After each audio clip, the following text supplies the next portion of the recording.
Hello, how are you? This is David, and I am back for the Word is Story podcast for the week of March 17th. Hope you're doing well. Um, and this is the second week in Lent. Sorry, I missed the week of Lent. I had been out of town and couple of weeks, and it's just been a busy time of the year, and it will keep getting busy. Um, Not as busy as summer, but it will keep getting busy. The text, the gospel, the lectionary text today is from Luke chapter 13, verses 31 to 35. And I will read that, and then we'll talk about the text a little bit and see how that really applies to this season of life and to hopefully to your life. So the text says, "At that very hour, some Pharisees came and said to him, 'Get away from here, for Herod wants to kill you.' And he said to them, 'Go and tell that fox for me, listen, I'm casting out demons and performing cures today and tomorrow, and on the third day I finish my work. Yet today, tomorrow, and the next day I must be on my way, because it's impossible for a prophet to be killed outside of Jerusalem. Jerusalem, Jerusalem, the city that kills the prophets and stones those who are sent to it. How often I have desired to gather your children together as a hen gathers her brood under her wings, and you are not willing. See, your house is left to you, and I tell you, you will not see me until the time comes when you say, 'Blessed is one who comes in the name of the Lord.'" So, some context. So Jesus had taught that many would be thrown out and not part of the kingdom. The previous week's text talked about that, and the Pharisees didn't take too kindly to that. The religious leaders didn't take too kindly to that. The scribes didn't take too kindly to that, and so they are ready to start taking care of Jesus, the Jesus problem, and dealing with it. And so, as a result of discussions behind the scenes, some Jesus-friendly Pharisees came to Jesus. And they reported that Herod's desire was to have him killed, just like he had John the Baptist killed. John the Baptist, you remember, his head was cut off from the temptation of John the Baptist's daughter, who danced for him and his friends, and he asked her, What would you like? Give me anything. And she went and talked to her mom, and her mom said, "Give me the head of John the Baptist on a silver platter," and that's what she got. And so Herod has this dislike of Jesus. It puts him at risk. He thinks it's all about his kingdom and his earthly rule, and Jesus is not about any of that. In fact, Jesus was not trying to overthrow him, nor was he trying to overthrow the Roman government as well. He was trying to instantiate his kingdom, bring what's up there down here. Your will be done on earth as it is in heaven. And so Jesus replied, talking about a fox, and that was kind of the name given to Herod in the New Testament. That fox. It's an attempt to. I'm sure it was an idiom. I'm sure it was a cultural thing that was going around in the day. But Antipas thinks he is super wise and clever, but Jesus gets it. And he says to tell, to say to that fox, look, my plans are going to be taken care of. You are not going to hinder my plans. And Jesus says, I'm going to keep going. I'm going to cast out demons. I'm going to perform cures today and tomorrow. And I'm going to be on my way. And it's impossible for a prophet to be killed outside of Jerusalem.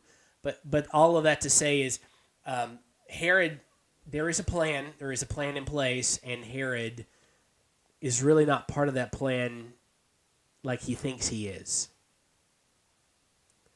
And nothing is going to hinder me accomplishing the work that I have come to do and the work that God has placed me here to do. Now, anyone who heard Jesus say this, especially that last phrase, on the third day I finished my work, or have Luke put that in the text years later, they would have understood post-resurrection that Jesus was actually talking about the resurrection. That I'm going to do what I need to do today and tomorrow, and at some point I will be resurrected. And when that is done, I will have finished my work. And then Jesus laments what's going on in Jerusalem. These are people who are trying to hinder God's work. They think they're doing God a favor, but they're really hindering the work that's going on. So that's the overall gist of the text. Let's get into it a little bit. So Herod, obviously, is Herod Antipas, the one who killed John the Baptist. This phrase, today and tomorrow, really denotes a limited period of time. That there is coming a time, today and tomorrow, when my work will be done. That this is not something that is going to go on forever on this earth. I'm not going to be here forever. And Jesus is trying to say today and tomorrow, there's a limited period of time, and then my work will be done. And Jesus' goal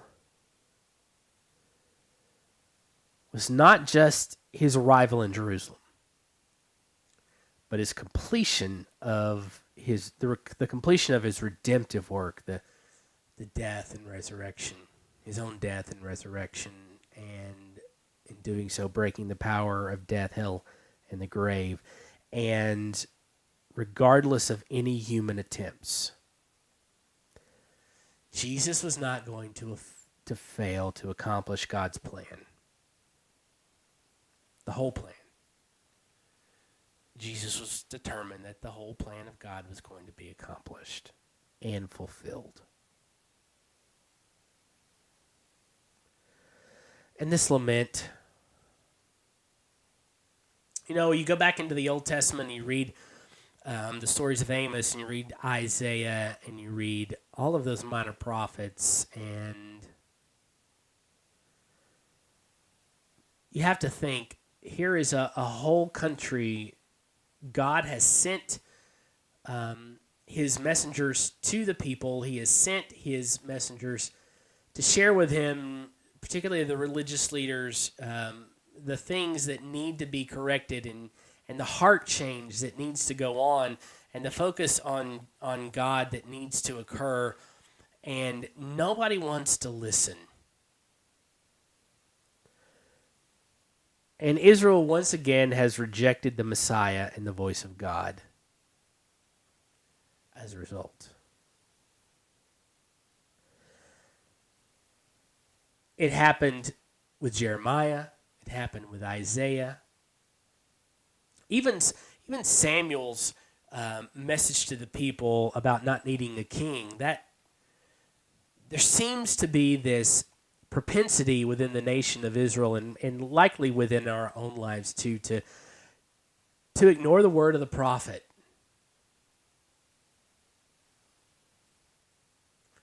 to think what we're doing is okay.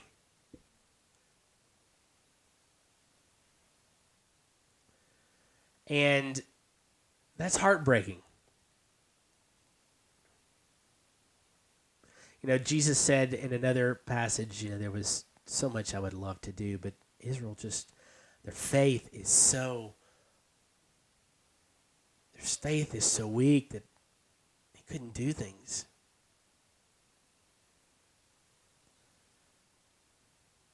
Prophet is not welcome in his home country. I've oftentimes wondered what would happen if I went back and preached at the church in which I grew up. I've done that once or twice, and again, I've often thought of what would happen today if I went back. Would they listen, or would they think, oh, he's grown up to be such a good preacher.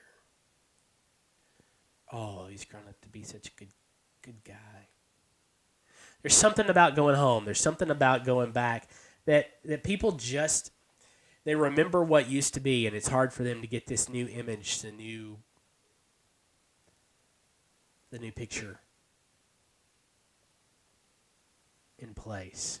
That's why Jesus was, when he spoke, particularly in his hometown, isn't this Joseph's son? Isn't this Mary's son?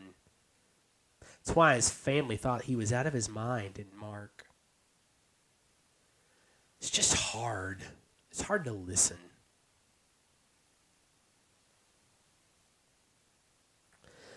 But the picture that the question I want to ask you today, specifically in regards to Lent, is the season of Lent, is this. What is threatening to keep you from accomplishing the will and work of God in your own life and in your own community?